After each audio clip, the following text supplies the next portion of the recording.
Hello दोस्तों, स्वागत है आपका फिर से हमारे यूट्यूब चैनल एवरी टेक्निकल में। तो आज का जो हमारा वीडियो रहने वाला है वो रहने वाला है local cooler kit motor binding के ऊपर। जो हमारी नॉर्मली कूलरों में लोकल टाइप किट लगी हुई होती है, जो आप वीडियो में डिस्प्ले पर देख रहे होंगे, इस तरह की हमारी जो किट रहती है उसका आज हम बाइंडिंग डाटा बताएंगे। जिसका हमारे हाथ में जो लगा हुआ है वो स्टेटर है। स्टेटर मोटर इसका हमारे हाथ में लगा हुआ है, जो कि कुछ इस तरह का है, आप देख रहे होंगे। तो इसी कूलर किट का हम आपको बाइंडिंग डाटा बताएंगे और बताएंगे कि किस तरह से हमें इसके अंदर वायर डालना होता है, कितने नंबर के हमें इसके अंदर वायर यूज करना है, कौन कौन सा नंबर रहने वाला है, क्या क्या इसके अंदर टर्न रहने वाले हैं और क्या इसकी कॉइल पिच रहने वाली है। तो आज इन्हीं सभी बातों पर हम टॉपिक को इसको क्लियर करेंगे और आपको वीडियो को बिना स्किप किए देखना है, क्योंकि हमने इस छोटे से ही वीडियो में सब कुछ इस मोटर के बारे में हमने बताया है। तो आपको वीडियो स्किप नहीं करना है, क्योंकि हमारी वीडियो में एक एक पॉइंट हमारे लिए बहुत ही महत्वपूर्ण है। तो वीडियो को लास्ट तक ज़रूर देखें। अगर आप कहीं से स्किप करेंगे तो हो सकता है आपसे कोई भी पॉइंट मिस हो जाए। तो इससे बेहतर है कि आप वीडियो को स्किप ना करें और थोड़ा सा समय देकर इसे पूरा देखें। तो चलते हैं, इसकी कुछ बेसिक इन्फॉर्मेशन के बारे में हम आपको बता दें, फिर इसका हम बाइंडिंग डाटा बताएंगे किस तरह से आपको इस मोटर को रिबाइंड करना है। रिबाइंड करके हम नहीं दिखाएंगे। अगर आपको रिबाइंडिंग का वीडियो देखना है तो हमने डिस्क्रिप्शन में लिंक दे रखा है, उस वीडियो को देखकर आप मोटर को रिबाइंड भी कर सकते हैं। ये वीडियो उन लोगों के लिए है जिन्हें सिर्फ डाटा की आवश्यकता है। रिबाइंड करना वो पहले से जानते हैं। सिर्फ जो लोग डाटा जानना चाहते हैं कि आखिर क्या डाटा डालना है इस मोटर में हमारे लिए, तो उन लोगों के लिए हमने ये वीडियो बनाया है, जो कि शॉर्ट टाइम में इसे हमने कवर किया है। तो चलते हैं, इसकी कुछ बेसिक इन्फॉर्मेशन के बारे में हम आपको बता दें, जैसे कि इसका स्टेटर साइज़ क्या है और इसके अंदर स्लॉट कितने हैं, इसका इनर डायर कितना है, आउटर डायर कितना है। तो सभी के बारे में हम आपको इस वीडियो में बताने हम इसकी कुछ बेसिक इन्फॉर्मेशन के बारे में हम आपको बता दें, जैसे कि इसका साइज, मोटर का साइज़ क्या है, कितनी मोटी है हमारी मोटर, और इसका इनर डायर और आउटर डायर को हम नाप लेते हैं। तो स्केल की सहायता से इसे हम नाप लेंगे। तो ये जो है हमारा 1 इंची से थोड़ा सा कम है इसका मोटाई, लगभग 24 mm हमारी इसकी स्टेटर की मोटाई है। और उसी तरह से अगर हम इनर डायर को नापें तो लगभग 3 इंची का हमारा इसका इनर डायर है। और आउटर डायर की अगर हम बात करें तो आप देख सकते हैं 5 इंची एक सूत का हमारा इसका जो है आउटर डायर है। तो इस तरह का अगर आपके पास भी कोई कूलर का मोटर आता है तो उस मोटर को इस वीडियो को देखकर बहुत ही आसानी से आप रिवाइंड कर सकते हैं।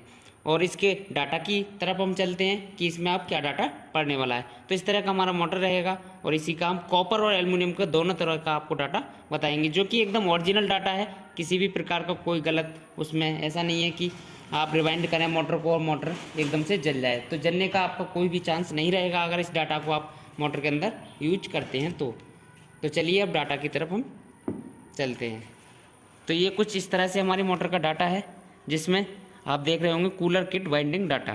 तो जो हमारी लोकल कूलर किट होती हैं उसी का बाइंडिंग डाटा है।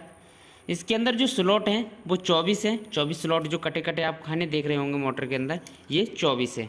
उसी तरह से ये जो वर्क करती है हमारी मोटर वो 1400 RPM से लेकर 1440 RPM पर हमारी मोटर वर्क करती है। और इसके अंदर जो हम कैपेसिटर यूज करते हैं वो 4 MFD का इसके अंदर कैपेसिटर हम लगाते हैं। कैपेसिटर का टाइप क्या रहता है, जो हम इसके अंदर कैपेसिटर यूज करते हैं वो हमारा रनिंग कैपेसिटर होता है और 220 AC वोल्ट पर ये वर्क करती है। जो हमारे घरों में सिंगल फेस की जो सप्लाई आती है 220 AC वोल्ट, उसी पर ये नॉर्मली चलती रहती है। अगर इससे ज़्यादा होगा तो मोटर के जलने के चांस बढ़ जाते हैं और मोटर हीट भी हो सकती है। उसके बाद अगर इसकी हम पोल की बात कर लें तो जो हमारी मोटर है इसकी हम बाइंडिंग जो करेंगे वो 4 पोल में करेंगे, और जिस मोटर की बाइंडिंग 4 पोल में होती है वही मोटर हमारी 1440 RPM पर वर्क करती है। तो अब चलते हैं हम डाटा की तरफ। तो इसका रनिंग की बात कर लें, रनिंग कॉइल का डाटा क्या रहने वाला है। तो आप जो वीडियो में देख रहे होंगे इसके अंदर हमें SWG 30 नंबर एल्युमिनियम या कॉपर का आप वायर डाल सकते हैं। चाहे आप एल्युमिनियम डालिए चाहे आप कॉपर डालिए, वायर जो रहेगा हमारा 30 नंबर का ही रहेगा। उसके बाद कॉइल की लेंथ की बात कर लें तो इसके अंदर जो है 35 इंची से 35.5 इंची की कॉइल हम बनाते हैं, जो कि पूरी गोलाई के साथ रहती है। पूरी कॉइल की लेंथ नापते हैं।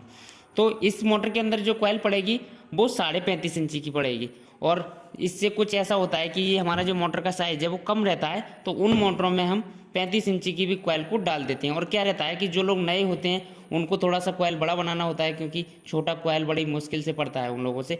तो आप इसमें क्या है कि 35.5 का भी आप कॉइल हर मोटर में डाल सकते हैं अगर आप नए हैं तो। जो पुराने हैं जिन्हें एक्सपीरियंस अच्छा खासा है वो 35 इंची की भी कॉइल मोटर के अंदर आसानी से डाल देते हैं।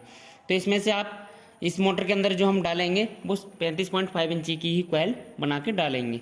कॉइल के अंदर टर्न क्या रहने वाले हैं, अगर आप मोटर को कॉपर वायर से रिवाइंड कर रहे हैं तो आपको 100 टर्न डालने हैं प्रत्येक कॉइल में। जो रनिंग की 4 कॉइल हम बनाएंगे उनमें अगर आप मोटर को कॉपर से रिवाइंड कर रहे हैं तो आपको 100 टर्न डालने हैं। अगर आप एल्युमिनियम से रिवाइंड कर रहे हैं तो आपको प्रत्येक कॉइल में 110 टर्न डालने होंगे।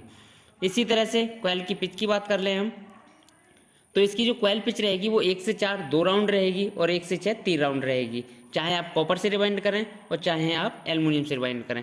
टोटल कॉइल जो रहने वाली है हमारी 4 रहने वाली हैं। तो ये तो रहा आपका रनिंग का डाटा।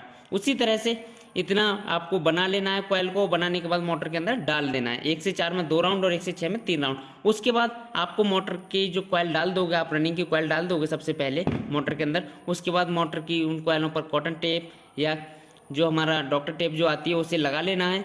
उससे क्या रहता है कि हमारी जो रनिंग और स्टार्टिंग की कॉइल हैं वो आपस में शॉर्ट नहीं होती हैं। तो वो आपको ये वाली कॉइल डालने के बाद वो लगा लेनी है। उसके बाद आपको स्टार्टिंग की कॉइल बनानी है। तो अब आते हैं हम स्टार्टिंग कॉइल के डाटा पर। तो ये है हमारा स्टार्टिंग कॉइल डाटा। तो सबसे पहले इसमें SWG आपको यूज करना है वायर गेज, वो हमें 32 नंबर का करना होगा, चाहे आपका एल्युमिनियम हो और चाहे आपका कॉपर हो। कोई भी वायर आप यूज कर सकते हैं। अगर इसमें आपने कॉपर यूज किया है तो आप इसमें भी कॉपर का ही वायर यूज करेंगे। कॉइल की लेंथ क्या रहने वाली है, तो उसी तरह से रहने वाली है। जिस मोटर में आप 35 इंची कॉइल डालोगे रनिंग की, उसी में जो हमारी स्टार्टिंग की पड़ेगी वो 28 इंची की कॉइल पड़ेगी। और जिस मोटर में आप 35.5 इंची की कॉइल डालोगे उसमें हमारी 28.5 इंची की कॉइल पड़ेगी, जो कि हमारी इस मोटर के अंदर कॉइल पड़ने वाली है। उसी तरह से आपको 28 से 28.5 इंची की कॉइल बना लेनी है, जो कि पूरी गोलाई के साथ रहेगी। उसके बाद कॉइल में टर्न जो रहेंगे वो 120 से 130 रहेंगे। उसी तरह से रहेंगे अगर आप मोटर की कॉइल कॉपर से बना रहे हैं तो आपको 120 टन प्रत्येक कॉइल में डालने हैं, और अगर आप एल्युमिनियम से कॉइल को बना रहे हैं तो 130 टन प्रत्येक कॉइल में आपको डालने होंगे। उसी तरह से जो कॉइल की पिच रहेगी वो 1 से 4 1 राउंड रहेगी और 1 से 6 3 राउंड रहेगी। तो इसी तरह से हमारी चारों कॉइल मोटर के अंदर पड़ जाएंगी। टोटल जो कॉइल रहेंगी वो 4 रहेंगी। और या आप ऐसे भी अनुमान लगा सकते हैं कि अगर हमारी रनिंग की जो कॉइल थी वो भी 4 थी और स्टार्टिंग की भी हमारी 4 ही कॉइल रहने वाली हैं। तो इस तरह का इस मोटर का हमारा वाइंडिंग डाटा है। तो इसी डाटा को देखते हुए आप अच्छे से मोटर को रिवाइंड करिए, और जो है आपका जो मोटर है वो बहुत ही अच्छी तरह से वर्क करेगा, किसी भी प्रकार की कोई दिक्कत नहीं दिखाएगा। अगर आपको इस टॉपिक से रिलेटेड कोई भी आपको ऐसा डाउट रह गया हो कि ये हमारी समझ में नहीं आया, तो उसको आप कमेंट बॉक्स में भी बता सकते हैं। और अगर आप हमारे चैनल पर नए हो तो चैनल को सब्सक्राइब करें एंड वीडियो को लाइक करें, जिससे हमारे चैनल पर कोई भी नया वीडियो आएगा तो वो आपके पास तक सबसे पहले पहुंच जाएगा। तो चलते हैं, मिलते हैं किसी अगले वीडियो में। जब तक के लिए जय हिंद, जय भारत।